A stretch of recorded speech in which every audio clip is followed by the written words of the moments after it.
Drage koleginice i kolege, dragi prijatelji Akademije, dobrodošli na četvrti Masterklas 11. u 11, koji sa velikim zadovoljstvom organizuje Nacionalna akademija za javnu upravu.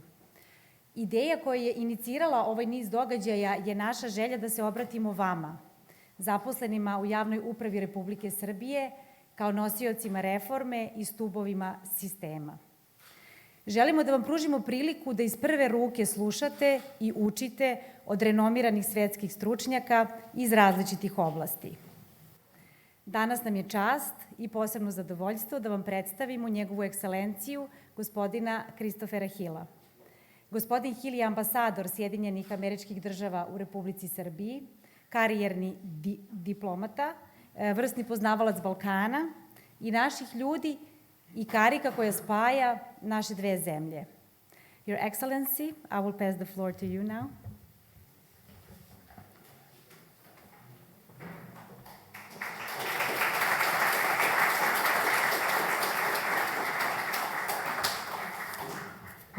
Drago mi je što sam ovdje s vama na to tematu, ali prebacimo se na englesku, zato što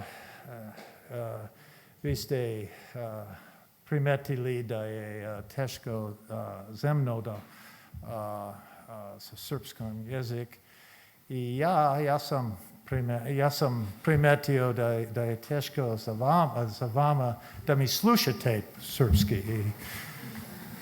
So that was a little joke. I was trying. Here we go. First joke in Serbian. Okay. Well, first of all, thank you very much for this opportunity to address this very, very distinguished group of people who are really at the, I would say, the front lines of many things that a country, that a democracy needs to do. There is no question that being in administration, it's on the one hand, it's delivering sets of services that the citizens expect, that the citizens frankly demand, and delivering those services in a way that's fair, in a way that inspires confidence, in a way that creates for the citizen very clear sets of guidelines, and the fundamental fact that from the citizen's point of view, you all work for them. And this is really the essence of what we try to do in democracy. I think also, and for those of you who may have had friends who went into the private sector, and then after 5 years or 10 years, your friend in the private sector makes a lot more salary than you do. And this is where you have to remember that what you are doing has an added component, not just delivering sets of services, but also has the component of providing a service and providing a service to your country. And you can argue that those in the private sector in a kind of indirect way are also doing things for their country, but you are doing something for your country in a very direct way, and I think that's very, very vital. I must say, people who work in government, and I've done a lot of work in government over the years, sometimes there's a lot of criticism of what we do. Often we are taking laws and implementing those laws in a way that is fair and just and according to the outlines of what the law was in the first place. But I think for many of the citizens, they say, what, you can't help me? And you say, I'm trying to help you, but I have to follow the law. And then they consider that somehow opposed to them. If you look at a Hollywood movie, for example, where you'll see in many cases like someone portraying an American citizen going to an American diplomat, and the diplomat is living abroad somewhere, and the diplomat is usually sitting in front of a very big desk with a very big American flag behind him or her. It's usually a him, I'm sorry to say. And the American citizen is saying, can't you please help me? My child has been lost, my money's been taken, and the American diplomat kind of sits there and seems to take great pride in saying no. And in the movie version of this, the American diplomat is completely uncaring about this poor citizen out there and simply seems to enjoy the prospect of disappointing the citizen. So that's Hollywood's version of what we do in representing our country and in explaining what the laws are. But the reality, of course, is much more difficult. The reality is when someone comes to your office with a big problem, you need to show, first of all, that any person deserves a decent respect for what they are saying to you. Any person deserves to be heard. So you sit and listen, and sometimes the story is not very convincing, but you need to learn to kind of sit there with a look of utter fascination and interest in what the person has to say. And then it is your task to apply the law, to apply what the regulations are, and to create a circumstance where the person goes away and says, well, I'm very disappointed, but at least that person understood what I was trying to say, and seemed to be disappointed that he or she could not help me, but at least that person tried.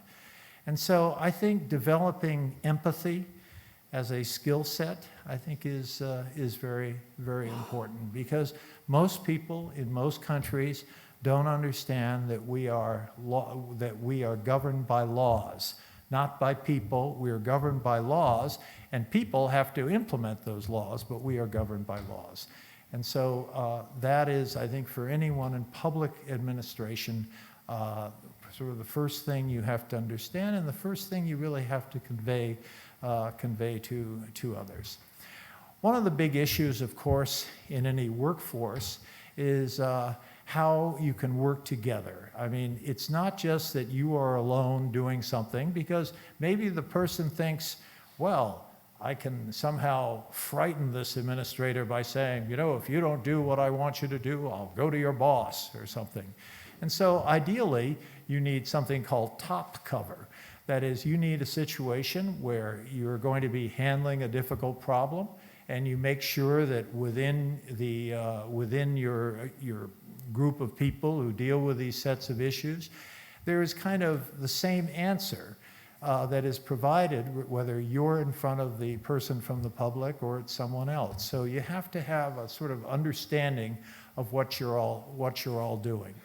And this is the phenomena where it's tempting to kind of say, you know, I'm not a bureaucrat, I'm going to do it differently. But what you really want to do is to create a circumstance where, as that person approaches you, that person understands that you're being fair and you're being knowledgeable and mindful of what you're trying to do. So when someone says, I'm going to talk to your boss, the correct answer is Somos Volte, go ahead. You know, talk to my boss, but that's because you've already talked to your boss and you say, look, I have this person, this issue is a difficult issue. I'm going to try to explain why it's difficult, but I'm sure this person is going to be disappointed with my answer, but I want you to understand why my answer is.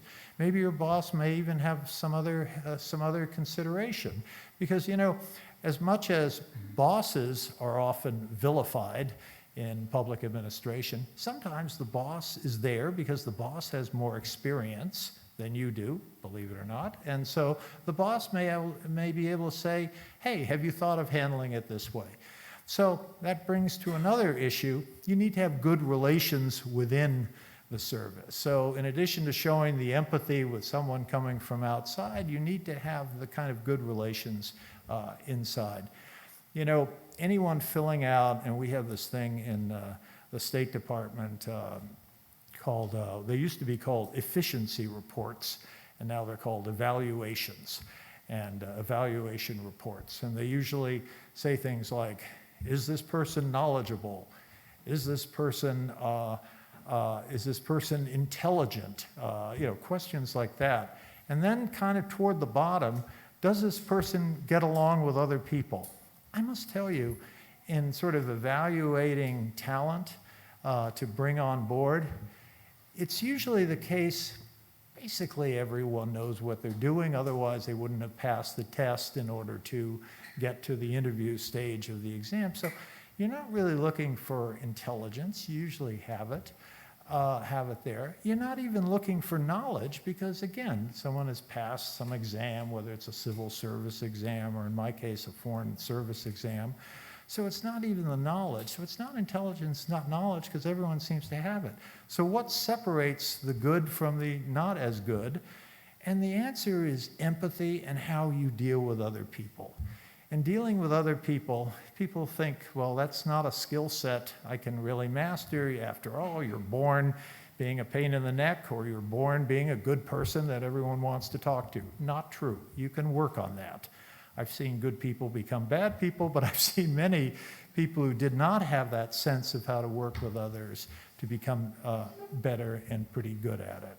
So I think your capacity to work within the organization is very critical. Your capacity to understand that, okay, I think I'm right on this, but these people all think I'm wrong. How do I convince them? So the capacity to have persuasive abilities, to be able to say, I know you don't agree with me on this, but this is where I am on it. And then try to have this interaction. And I'm talking within the system with a colleague.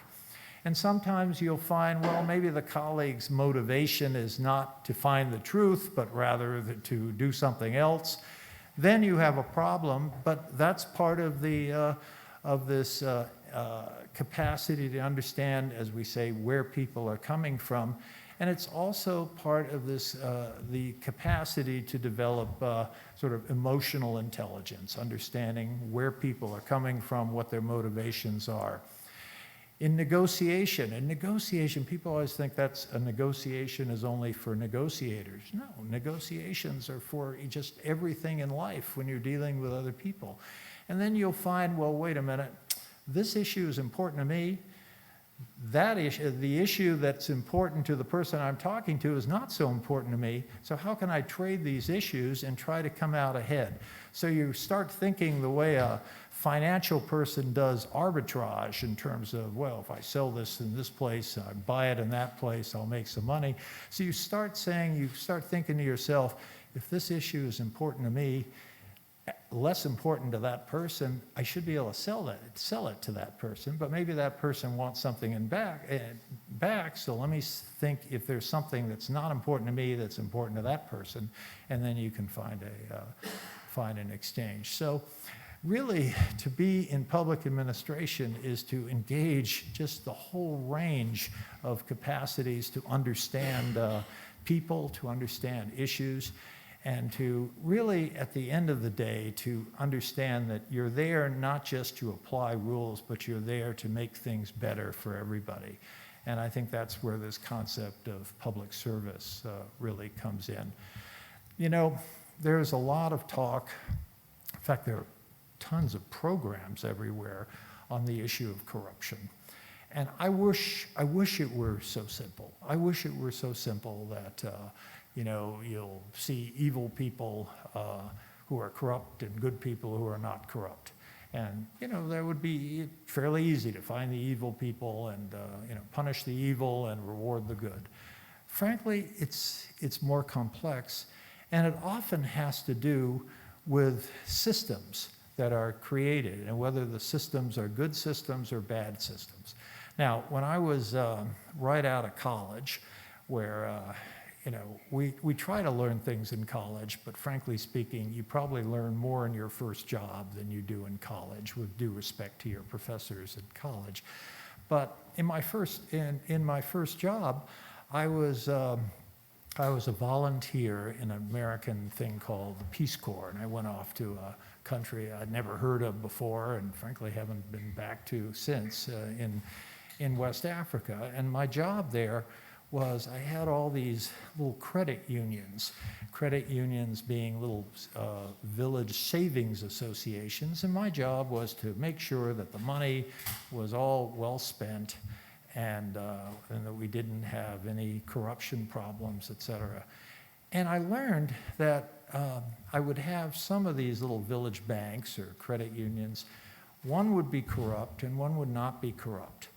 And so I'd wonder, well, why are people in village X corrupt and people in village Y not corrupt? So how did that happen? And the answer is, it's not that certain people are better than certain other people or certain people are worse than other people. The issue is systems. That is, if you have a cash management system, in this case I dealt with a lot of cash management because credit unions or village banks would be taking people's deposits, giving them a piece of paper to say, yes, you gave me this amount of money, having that money put in a safe place so that if an auditor came and said, okay, let's see the money, you could all see it. If that system was such that, for example, the person doing the notation of where the money came from is different from the person who took the cash, chances are you would have less of a failure, that is, less of a chance of corruption. So I think a lot of this issue about corruption, where you'll get people kind of wagging their fingers and saying you need to get rid of corruption, really is not about corruption or about good and evil in corruption. It's about having systems that function, systems that you cannot, without being some mastermind, you cannot corrupt that system because the system has what we call checks and balances. So I think a lot of corruption, the issue of corruption, and by the way, don't ever think this is just some problem in the Western Balkans. We have amazing stories of corruption in the United States, and so if there were corruption Olympics, there would be a lot of countries trying to get the gold medal, and maybe my country would be one of them. So don't think this is just about Serbia or about the Western Balkans, but it has to be about a commitment to having systems that work and systems that are effectively applied, systems that are thought through, whether it's an accounting system in my little example of a credit union or some other broader issue. For example, the issue of permitting. When someone comes in and says, I want to build a factory here, and you say, no, that's for residential housing, and next thing you know, 6 months later, people see a factory there, and they go, how did that happen? And that somehow there was something that went wrong. And often, as we know in these kinds of things, and believe me, they happen in the States. I live in Florida, and I occasionally see them there, but was there money transferred that allowed someone to build a factory where it should have just been for housing? Was that what was going on? What exactly was going on? And often what you'll see is the permitting process was not properly overseen by other people. That is, you had someone having a discussion. It didn't go elsewhere to a planning board or some kind of means by which you could really have a better look at this. So I think, again, if you can simply examine what the rules of the road are going to be, how you're going to organize this thing, what are the threats to the system. You don't want, for example, a permitting system being so cumbersome, so impossible to implement that nothing ever gets built. So you have to come up with something where things can be built in a reasonable amount of time. Otherwise, when things can't be built, you will invite the prospect of some kind of corroding, some kind of corruption. So you have to make sure that at the end of the day, if the issue is to try to build housing or build factories, that you have a system that can actually be functioning. So you have to really think through what it is you're trying to accomplish with this, and can you set up systems that function on it. I think a lot of issues that I faced over the course of my career in diplomatic service is on policy issues. You're sitting in a meeting, and the meeting, the nexus of opinion is going against you, and you realize that people don't want to do what you want them to do. That is, they argue for a different policy. This has happened to me a lot. You can't win them all. But if you find that too often and I don't want to get specific on issues of Kosovo or whatever, but I can assure you there are things that went against what I wanted to see. And so then you're going to have an issue for yourself, and that is, do I try to fight this? Do I try to find allies within the bureaucracy? Do I leak something to the newspaper on the theory that, well, I tell the newspaper something, the newspaper writes an article, and then everyone says, oh, we got to change this because now we're being criticized from outside, and you were the secret person who did that. Probably not a good way to go. First of all, people can find out that you were the one who leaked to the newspaper. And frankly, there should be some rules of the game, and leaking to the newspaper is not really one of them. You should be trying to solve it internally. You should be reaching out to other allies within the bureaucracy. If there's a bad idea, you should be slowing it down, perhaps. You should say, look, it's a great idea. By the way, that's how I'd always start my argument. It's a great idea. And then say, but we really need to have someone from some other office have a look. And they say, well, why do they need to see this? Well, it's important to them because if we don't show it to them, they might not show something that we want to see to us. So it won't take long. It's just, I think, important to show it to someone else. So then there's someone else, you can go to them and say, look, I made sure you saw this, and look at this. If you don't say something, this is going to happen. I'm being very general here, and I don't want to get into specifics, but believe me, I have specifics on this. And so next thing you know, people might be mad. Well, why did you tell us to show it to them? And I said, well, you know, sooner or later, you were going to have a problem, so better to have the problem before the announcement of the policy. So you can think to yourself, how can I slow something down? How can I prevent something? In the State Department, we have something called the dissent channel.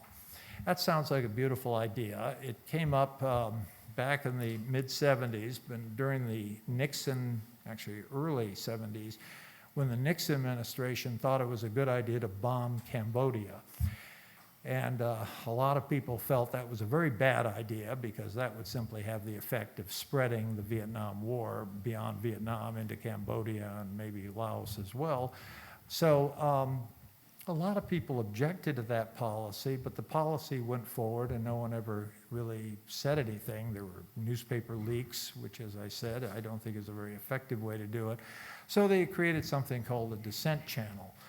And I think any bureaucracy should have a dissent channel, and the State Department has one of these things. And basically what they're trying to say is, if you have a fundamental problem with this policy that is being implemented, you should be able to write your objection, and your objection should be able to go right to the top, whether it's in the case of the State Department, the Secretary of State, or some other ministry position, depending on what department you're in. And then that person should have the right to say, you know, what is our answer to this dissent? Because this person makes a lot of sense. Have we thought about this?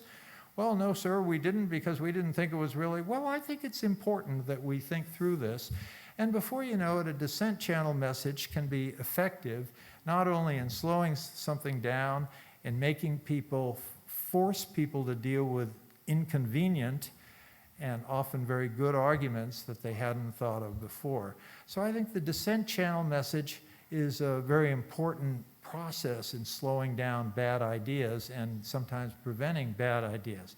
However, you have to have an understanding from the workforce that they're not going to write a dissent channel message every time, because you can reduce the value of the currency of a dissent channel message. So let's say you have some issue and there's some small disagreements about it. Those small disagreements shouldn't be going up to the top of the structure in the form of a dissent channel, because the person reading it, and by the way, in the US it's a law or it's a regulation that the Secretary of State has to read these things. But if the argument is kind of weak and if the disagreement is not very important, the Secretary of State would say, well, why did this person send this to me? Why are we wasting our time with this? So you have to keep the value of the currency of a dissent channel, keep it very, very high up. A real life example, I was involved in negotiation in 1999 with someone whose name you may recall, Slobodan Milosevic, and he was in Belgrade, and then in Pristina I had various Albanian groups, Ibrahim Rugova and others, and my aim was to try to recreate an autonomy for Kosovo. Unfortunately for me, it became known as the Hill Plan, and it was kind of the Serbs did not want to give Kosovo autonomy to Kosovo, and then the Albanians in Kosovo didn't want to have anything less than independence. So the concept was, let's see if we can get restored autonomy. Let's see if there can be a concept of sort of managing the problems in inter-ethnic ways and all of that. And then someone sent a dissent channel message to the Secretary of State saying, this is nonsense, Kosovo should be independent, period. And so it came to me to defend that and to defend against that. And I did. And so what happened was the Secretary said, I've gotten this very good dissent channel message saying that we are wasting our time. Kosovo should be an independent state. So I said, well, first of all, there may be people in the US government who believe that way, but there are many people in European governments who don't believe that way. And it's funny because I mentioned Spain having Basque, their own minority issues. And I said, I doubt Spain would want to agree with that. I didn't know how correct I was 23 years later, but there are other countries who really oppose that.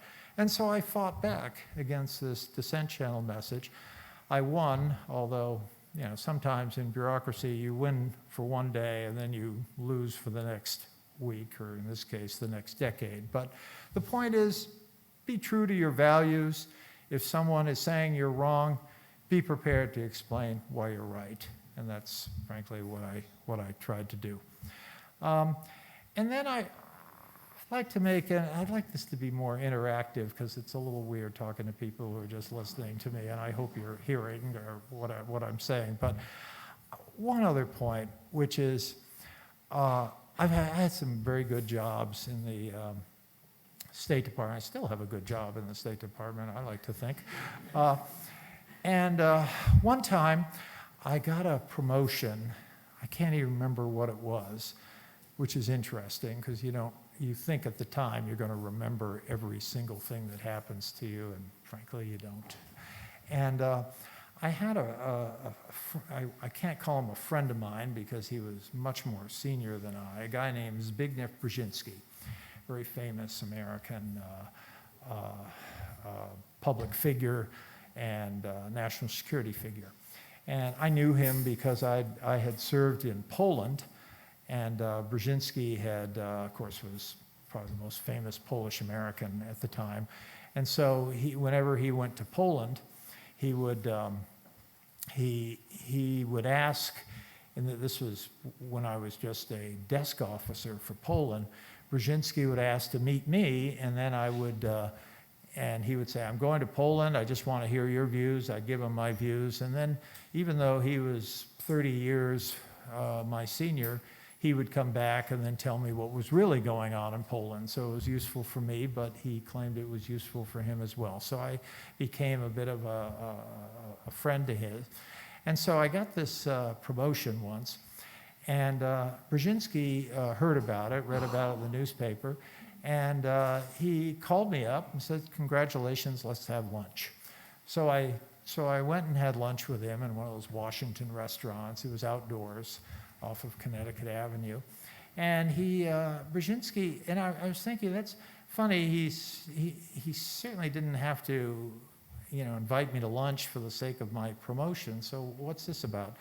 So, by the way, whenever you don't know something in bureaucracy, don't talk, just listen, and then soon you'll figure it out. So, talking less than 50% of the time, you're winning. Talking more than 50% of the time, you're losing. So I talked about 10% of the time in this particular discussion. And what Brzezinski had to say to me was the following. He said, Chris, this is a great promotion. Congratulations for this. But have you thought of what you're going to do with this promotion? What you're going to be able to do in this next position? And then Brzezinski said, without waiting for my answer, because I'm not sure he was really interested in my answer at that point, he said, because these things don't really matter that much to you personally. You think they do. You think they are the ultimate thing that will allow you to do things. But you need to think very clearly what you want to do with this, what issues you want to advance, how you want to improve things. And the last thing you should be thinking of, and I must say this is often the first thing people think of, is as soon as you're promoted, you start thinking, well, all right, how do I get the next promotion? And he said to me, just think about what you're going to do with this. And here's why, because sooner or later, it may be a lot later, maybe sooner than you think, you will be out of the service, you may retire, you may quit, who knows what may happen. You may get sick, who knows. And so you're out of the service, and then he said, so you'll be back to driving your own car. I must say, after my last ambassadorship, I came home and my wife said, let's go out, and I immediately got into the back seat and sat down, and she kind of wondered what I was doing there. So he said, Brzezinski said, you'll be driving your own car, you'll have to wash your own car, you'll have to get the license plates registered, you won't have a whole embassy of people registering your car for you. And before very soon, it won't take very long, you'll just be a normal person again. And you got to understand that is what life is, being a normal person. It's not whatever this promotion is. That's a 2-year thing, a 3-year thing. So you've got to think about how you're going to return to normality. But before you do that, you need to be sure that in this position you've accomplished something. You've done some stuff. You haven't just said, oh, I got this position, I'm going to get an even bigger one next. You've accomplished stuff. So the real competition you have is always going to be with yourself. What kind of person am I? Am I going to get stuff done? Am I going to look at those people when I have a big desk and someone comes to me and they're very frustrated? Are you going to think to yourself, I can't help that person today, but maybe I can help the next person tomorrow by changing something to make myself better able to help that person tomorrow. So Brzezinski's point is, don't get carried away by these titles. Just think, what are you going to accomplish? And if there's something else after that, great, but there may not be. And what there definitely will be, if you're lucky, is a return to normal life where you stand in line in the shopping centers, where you understand that things cost money, that you have to buy bread and milk for, and you have to have budgets. Not everyone is buying stuff for you or taking care of you. That, I think, for me, was the most important advice I got. And what's kind of curious about it is I don't even remember what the promotion was about. But what I do know, it was that lunch was not about the promotion, it was about me. So with those comments, let's go to a more, thank you. Thank you. Thank you. Your Excellency, thank you very much for this inspiring speech, or maybe lecture, better to say. This is some kind of lecture for all of us. Thank you for sharing your experience. It's very important for us, especially those notions regarding your negotiation between our former president, late President Milosevic. I have more stories because, about that. Because, you know, yes, I know. I limited them. I'm for sure. But lots of questions raised from your speech, lots of interesting issues, and I'm hoping that our colleagues are going to have some questions, and because you wanted to have questions, I want to stress that because we asked His Excellency whether he is interested to have some questions, but he told me, why not? Why we are going to have a lecture with other questions? So you don't believe in the Chinese curse of be careful what you wish for? We will see. We will see. I'm going to be mediator, please. Who is interested to ask a question, please? Yes. Introduce yourself and then continue with the question. You can ask in a Serbian as well because His Excellency. Okay, very well. Yeah, and please stand up, please, because to see you. Hello, I'm very honored, Your Excellency, for your giving us this lecture today. My name is Vesna Vukosav. I'm working in Ministry of Finance, and actually I was inspired at the beginning of your speech. You said something about empathy, which is. This is actually the first time as a civil servant for the last 12 years that I've been a civil servant that somebody was mentioning empathy in the work of civil servants, because we are pushing towards following the rules, as you said, and laws, and empathy is kind of pushed away. So this may be like an idea for our director of the academy to maybe include in our some future lectures, some things about empathy in the governmental system. And I was wondering, maybe, are you aware of, in the States, I suppose that there is some kind of academy similar to ours, or in some diplomacy courses, or, I don't know, schools.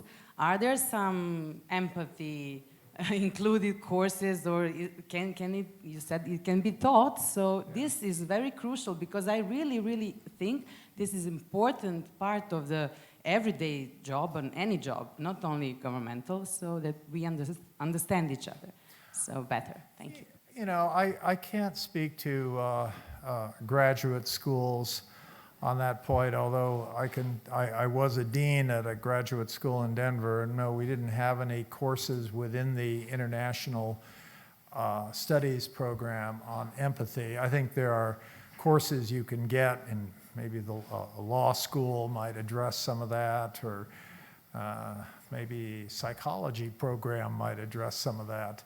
But I do believe that, you know, we are in the business of implementing a set of rules that are there before we get there, and, you know, unless you're in some revolutionary situation, should be there after you are there.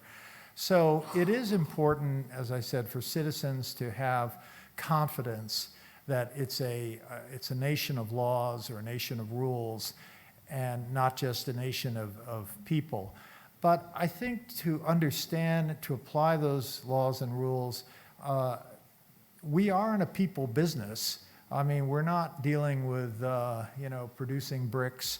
We're producing people and dealing with people every day. And I think it is important to understand what their concerns are, because at the end of the day, what we're looking for is a citizenry that is satisfied with the administration of rules. And people often kind of turn government into a question of, you know, who's the president or something. And for most people, that's kind of irrelevant. It's relevant from the point of if a country's at war, you want to know who's the president. If the country has huge national problems, you want to know who the president is. But if you're seeking a service from an administration, it may not be directly relevant. What's more is they want to see that rules are being fairly applied. And I just feel that the best public servants, and I love that word public servant, by servant, and servant of what? Servant of the people, obviously. That the best public servants are people who listen and consider what is being said to them and look for ways to help. Thank you very much. Thank you very much. That's why I was saying that this is maybe the crucial part that we are missing, because we are serving to the people and we should understand them better. Yeah. So maybe we are lacking these skills, maybe some knowledge. I'll teach a course in empathy. Of course. Next time you are Next going. time, all right. Yeah. The other. the other lecture is going to come. Please, next question. Yes, Anja, please. Sanja Stanović, National Academy for Public Administration. Your Excellency, if you be so kind to tell us maybe or to describe, from your opinion, how would you describe the influence American administration has to global success of the USA? Well, you know, it's obviously a complex question, but it's very important. I think from the American historical experience, we basically follow the rule, the less government, the better. This should not be taken to extremes, as some people do. I mean, if you drive through America, you'll, you know, and go on some dirt road somewhere, you may find a house, and there you may see that there's smoke coming out of the chimney, meaning someone's living there. And you sort of think to yourself, how is this person interacting with the administration or with the government? And the answer is not very much. So you do have these people who have kind of left the system. But I think overall you have a public that says, look, if you feel there needs we need a rule there, tell me why we need the rule. Tell me why that rule is, what is that rule going to do to make things better? I mean, to put it quite simply. And I think sometimes people will be making rules for the sake of making rules and not for the sake of addressing problems. And you know, I think in America we have this debate all the time. I mean, it can drive you crazy, the amount of, you know, disagreement people have on rulemaking or undermining rules, getting rid of rules.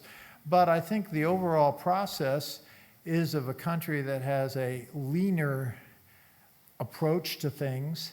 That is, if it's not wrong, it must be right, you know. And so I think we tend to kind of err on the side of, as we say, getting things done. And I think in the US, we've had this kind of reputation. I'd like to see us get back to it, frankly. This reputation of sort of taking the view that we can get stuff done, we can fix stuff. And if a problem is broken, it may not be broken because the broken problem or the issue may not need another rule put on top. It may need one less rule removed. So we're always discussing this issue of rulemaking and whether we need more of them or fewer of them. But I think the overall effect is that it's a less bureaucratic country. Now, we live in a complex era. I mean, if you think about the emergence of the internet and, you know, the zillion things you need to think about in the internet that didn't exist 20 years ago, and you see all these new rules, and people say, why do we need those rules? We do need those rules, and we need those rules for a lot of obvious reasons. But I guess overall, we try to avoid rulemaking because we think that gets in the way of people and their creativity. So I guess that's the answer to your question, but it's a very imperfect answer because in many cases we need some additional rules, and we have erred on the side of not having them, and frankly it's been sometimes to our detriment. So the first question to ask is, why do we need that rule? And second question might be, why don't we have that rule? And when you realize we don't have it, there might be good reasons why we don't have it. So you know, there's a lot to discuss. But I think the U.S. has a kind of approach where we try to fix things. Sometimes we create more problems than we solve, but we're kind of trying to do that rather than to try to make things more bureaucratic for people. Thank you. Thank you very much. Next question. Okay, two ambassadors, excellencies. Yes, please. Dragana, please. Thank you. Thank you very much. Sorry. Yeah. Thank you very much, Your Excellency. It was really inspiring to listen to you. My name is Dragana Filipović. I was former ambassador of Serbia to the Council of Europe, but before that I had a wonderful post in Washington, D.C., working for my government, of course, and I had a lot of experience with your public service. But I would like... She's our lecturer as well. I would like... I hope it was good experience. Oh, More, I mean, you know... 51% good, 49% listen, bad. before that, I served in New York. That was my first mandate to the UN. Yeah. But then, then the second one was in Washington, D.C. After 2000, we reopened the embassy. That was really amazing experience. But what was I was really fascinated with the way how do you get to the decision. You have all these interagency meetings on each and every issue. And the way how it is functioning, for me, was really impressive, how you get, you heard everybody from the government, but then is it State Department or NSC, decision will be make there or with the president, so on. But I want to ask you something else. I believe that, a good public service requires functional institutions. In that sense, what you have in America or in some other places in the world, it's very different than what was our history in the Balkans and in the Caucasus, for example. So, unfortunately, even when we work with European Union, and we have that obligation to make our institutions functional, meaning that each problem should be dealt with Ministry of Justice or Ministry of Finance, whatsoever. But then, if there is a practice from, let's say, EU countries, that when they consider it is a big issue, they just bypass institutions. They don't come maybe to Ministry of Defense or to Ministry of Foreign Affairs. They go just directly to the leaders. Which I'm not sure it's a good way. That's one issue, and the other issue is implementation of the laws. Of course, we adopt many laws, but that implementation of the laws by civil servants is extremely important. So, having in mind this situation, what would you see as a challenge for Serbia now in that area of implementing the laws? Thank you. Yeah. Well, first of all, I think you had a very good description of Washington, where a problem that you would think would be the purview of one or two offices has kind of spread, and you're dealing with 20 different offices, and they're trying to achieve some kind of consensus. And, I think the more the better. I mean, I think it's good that everyone knows that you're implementing some change and that everyone's comfortable with it. So consensus decision-making it's a nice thing. Everyone feels good about having played a role in it. But as your question implies, there's a point at which this kind of consensus approach can lead to great frustration. And when frustration sets in, you then see that these procedures get, as we say, short-circuited, and leaders will simply decide we're going to do this or that. I think sometimes that has to happen. I think sometimes a bureaucracy is not set up to deal with the urgency of an issue. They're pretty good on the dealing with the importance of an issue, not so good at dealing with the urgency of an issue.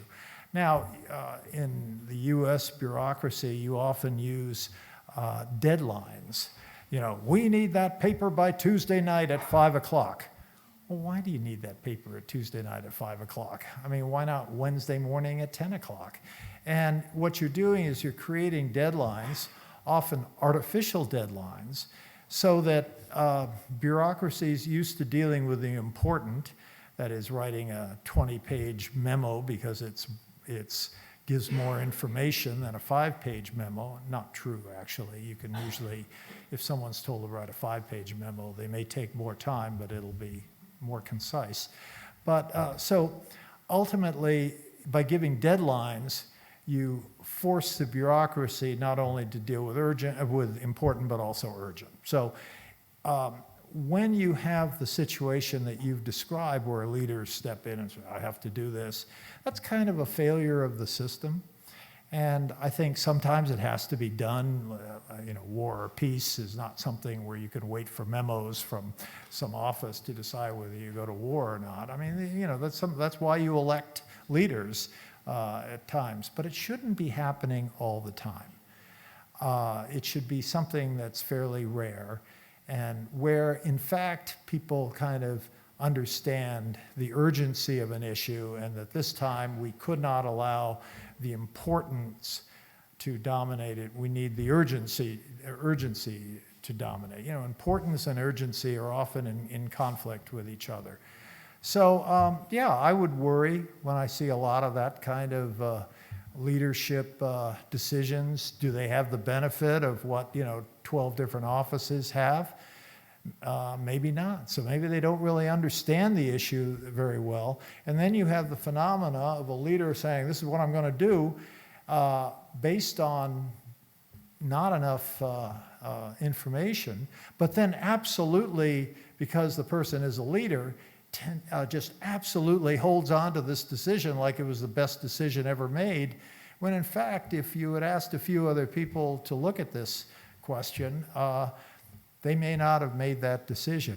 We've seen a little of this. I don't mean to comment on other countries, but this new prime minister of the UK comes in with a plan that I gather she and her chancellor of the exchequer had worked this out. But a lot of people say, "Oh, we weren't consulted." And by the way, when you don't consult other people, you say they don't really need to know. We need to move this along. They don't really need to know. Maybe they don't, but that's not their view. And before you know it, they're going to be criticizing to others. And before you know it, by leaving them out, you've created more work than had you included them in the first place. So again, this goes back to this issue of empathy, understanding where people are coming from, what their psychology is. In the State Department, we're saying, well, can you get an L clearance? L clearance, L stands for legal, meaning you're sending it to a bunch of lawyers to clear something, and they'll never come out of there. So you go, I don't want to deal with the L right now. We know what we need to do. And then someone will say, well, I have some friends there. I'll take care of it. And then because someone has a better negotiating position with L, they can get an L clearance. Hey, I got the L clearance, thank you. So L can't say we were never informed because you got the clearance. So these bureaucratic battles, they're all mini negotiations, but they're also battles where people are showing, they're keeping their eye on the ball. They're saying this has to get done. I mean, what you hate are these bureaucrats who say, well, this is an interesting action memo, but I don't see an L clearance. Get it? And the person's not really thinking, the person's just looking bureaucratically. And I think leaders get frustrated with that, and they say, well, where's the State Department recommendation? Oh, they still need an L clearance. Well, forget it. We're going to do this. So, I mean, again, this urgent versus important. Okay, thank you. How many questions are we going to allow? Because maybe they're going to be endlessly. Oh, I could take a few more questions. Okay, thank you very much. It's what I'm paid to do here. Yeah. Your Excellency, also our lecturer on European Union issues. Oh, I can't speak to the European Union. That's way too complicated a subject. I'm hoping that's not going I'm to just an American, Yes. I was an ambassador actually only in Europe, but I'm not going to ask you about European questions. More about diplomacy, a future of professional diplomatic service. What's your impression? In this age of summitry, actually, we have at least one summit per week now. So leaders are somehow dealing with the diplomacy, and sometimes those leaders, including in some of your previous administration, don't pay too much respect to the opinion of professional diplomats. Yeah. So what is your impression of? Yeah, well, it doesn't happen only in the U.S., but also in our countries. Yeah, we've had administrations that just have meetings all the time and never make decisions, and then we've had administrations that just take decisions and never have the meetings. So, it kind of depends.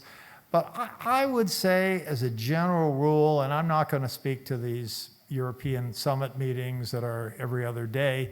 As a general rule, when you look at a leader, and the leader is following 5,000 issues, and you have, the State Department may have an issue that's very important, but there are other people trying to convince the leader, in our case the president, that the other 4,999 are also important.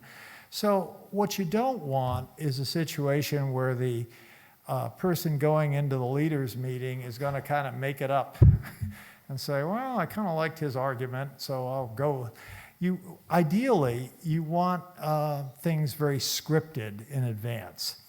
And this is, it's a little old-fashioned of a concept. If you read Kissinger books, I mean, he talks about it all the time, where you try to have everything, like there'll be a joint communique. So that's going to be the outcome of the leaders' meeting. But the joint communique, the leaders don't take out a pen and start, writing the communique. It's done weeks in advance, so that as the leader goes in, you say, okay, we've agreed with this communique. The other country that we're negotiating with, they've already agreed. So all you have to do is announce the communique, and it's all done, and the president will look like a genius that he arrived there on a Tuesday and negotiated a communique by Wednesday morning. I can assure you that communique was probably written 2 weeks before. Sometimes, you do have a situation where the leaders have to sit down and say, well, what if we say this or that or something? And sometimes you might have a sort of pressure cooker situation like in Dayton, where you got everyone together for 21 days. And for those of us who worked there, it was also 21 nights.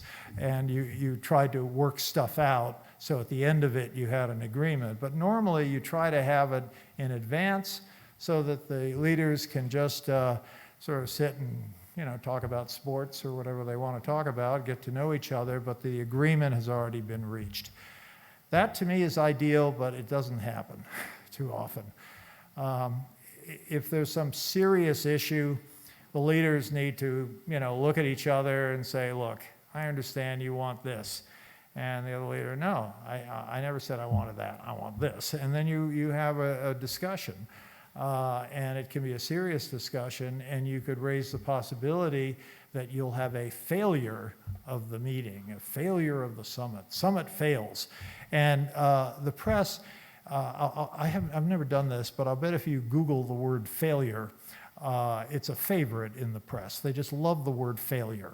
And so no leader wants his or her summit to be called a failed summit or a failure in summit. So they would like to work it out in advance. But I'm noticing there's a lot more summitry. There's a lot more leader-to-leader communication. And the consequence of all this is that they are frequently going in without a position worked out in advance, and they have to work on the position. So when you hear the word high stakes summit, it usually means they don't have the agreement already written down. And that makes me very nervous. I was doing this North Korean issue, and I must say we worked very well with the Chinese because, they didn't want the meeting to fail. We didn't want the meeting to fail, and nobody knew what the crazy North Koreans wanted to do. I'm sorry to call them crazy, but I was trying to be polite about them. So you're often trying to do stuff, and then if you're the negotiator, you got something, the Chinese would put it together, and I'd look at it. I'd have to send it back to Washington, and then because of telegram, everyone in Washington sees it, so you got 25 offices who say, why did you put this in there? I say, well, I didn't want that, but that was how, we had to negotiate it. If this were up to me, I would have written it in Washington and handed it to them. You can't do that, so you have to kind of go back and forth, and there's a reason diplomats don't last forever. Thank you very much. I hope there is any question. One, well. Your Excellency, Nikola Čanak, you know me. Yeah. I know you. I work here Why on the did you project. call on him? Yeah, I work here on this project, EU project with National Academy. Yeah. 2 weeks ago, when we were talking about your coming here and all those things, I was thinking I was there as ex-Fulbright, stipendist. I was thinking, with the hospitality you gave us, I had a great talk with your wife and so on. This dualism that you mentioned earlier today, how do you cope when you find yourself in a situation that professionally you have to deal in one way and intimately, personally, you feel somewhat different, not to mention, that you probably had a lot of situations like that. Yeah. And by the way, I want to congratulate you on marriage of your daughter, because when I invited your wife to join us, she said she had to be Florida. Okay. Thank you very much. From a public sale. Yeah. My wife is back there now organizing things, and Yeah, I'm she told just me. kind of doing my best to hold on to my job here.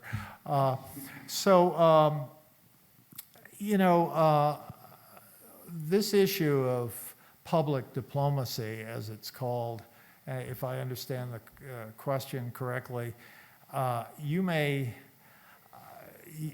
have one kind of relationship with your interlocutor, but when you go public, you'll have a lot of people caring very much what precisely you're saying, including your interlocutor. And so it's important not to put yourself in a position where you have harmed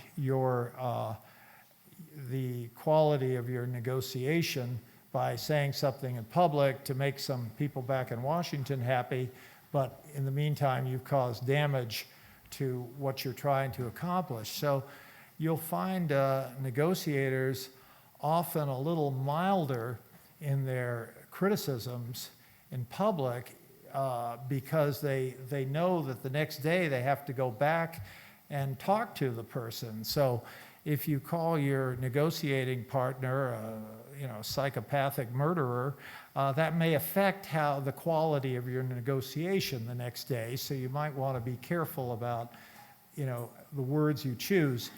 At the same time, if you're trying, you don't want a situation where Washington thinks you look weak, soft in U.S.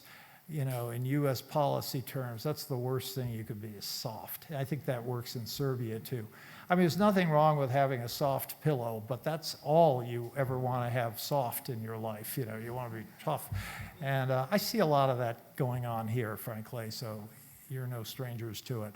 So another way you might do it is you're talking to your interlocutor and you say, look, I got to go talk to the press, and just put your hands over your ears. You're not going to like what I have to say, but I have to say it, okay? And people usually, as long as there's sort of an understanding, so that you can come back to the negotiating table. So this interplay of how you do things publicly and how you do things on the real track can be very complicated, and you need some EQ to figure that out. Thank you very much. Just a moment, please. Don't raise. I'm skip on Serbian. Do you mind? No, of course. Thank you. Okay. Okay. Dame i gospodo, poštovane kolege, dragi prijatelji, pre svega želim da zahvalim njegovoj ekscelenciji na zaista inspirativnom obraćanju. To nije ni predavanje, ni govor, to je bilo, čini mi se, jedna poruka iz duše državnoj upravi Srbije. Jel mogu ja tako to da formulišem, ekscelencijo? Well, if I have a soul, yeah. Thank you very much. Zašto ovo sve kažem? Naša državna uprava se podiže i jača svakim danom. Činjenica da je to tako je i Nacionalna akademija za javnu upravu. Ovo što radimo ovde je pokušaj da dodatno otvorimo vidike našoj državnoj službi, službenicima čiji kapaciteti su izuzetni, ali nikad dovoljno dobri da ne mogu da budu bolji. Jake institucije su odgovor na krizna vremena i ljudi kao što je njegova ekscelencija mogu da nam pomognu da se u teškim vremenima pravilno orijentišemo, da iskustvo pretoče na neki način i nama kako bismo sutra mogli da se bolje pozicioniramo i razumemo izazove s kojima se srećemo. 11. u 11 je projekat nov i kao što vidite različiti uspešni ljudi, vrhunski ljudi su gostovali. Ovo je 4. gostovanje. I moram da priznam da sam se posebno ponosio činjenicom da je gospodin Hil danas ovde. Iz prostog razloga što je 140 godina od uspostavljanja diplomatskih odnosa s Američkih država i Srbije, što je 104 godina, odnosno 1918. su dve zastave vijorele na State Department, odnosno na Beloj kući. I ovo je trenutak kada mi se čini možemo da podignemo na mnogo viši nivo naše odnose. I sama činjenica da je gospodin Hil sa takvom karijerom iz penzije prihvatio da preuzme odgovornu dužnost i u ovim kompleksnim vremenima za naš region da svoj doprinos miru, stabilizaciji regiona i pre svega unapređenju naših odnosa. Ovo je i mali doprinos države Srbije na tom putu od naše Nacionalne akademije za javnu upravu. Ali nadam se da njegova ekscelencija neće imati ništa protiv i da jedan mali poklon primi od naše akademije, poklon kojim će ga podsjećati na ovo gostovanje i jedno ovako zahvalnost jedna.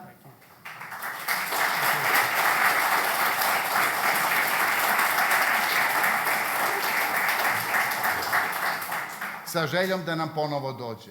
Vaša ekscelencijo, vi ste dobrodošli uvek i molim vas da nam pomognete i u buduće da bolje razumemo američko-srpske odnose i nađemo prave puteve, jer ova su teška vremena, a čini mi se da svi malo dugujemo na neki način miru i prosperitetu Zapadnog Balkana. Bez Srbije to nije moguće. Mnogo vam hvala.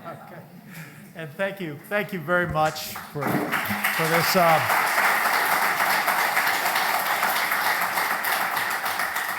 Thank you very much for this opportunity to come and speak to you. And let me just say, with the great respect that I have for what you do here and the training that you give to people who are already having successful careers, and you can help them even further those careers.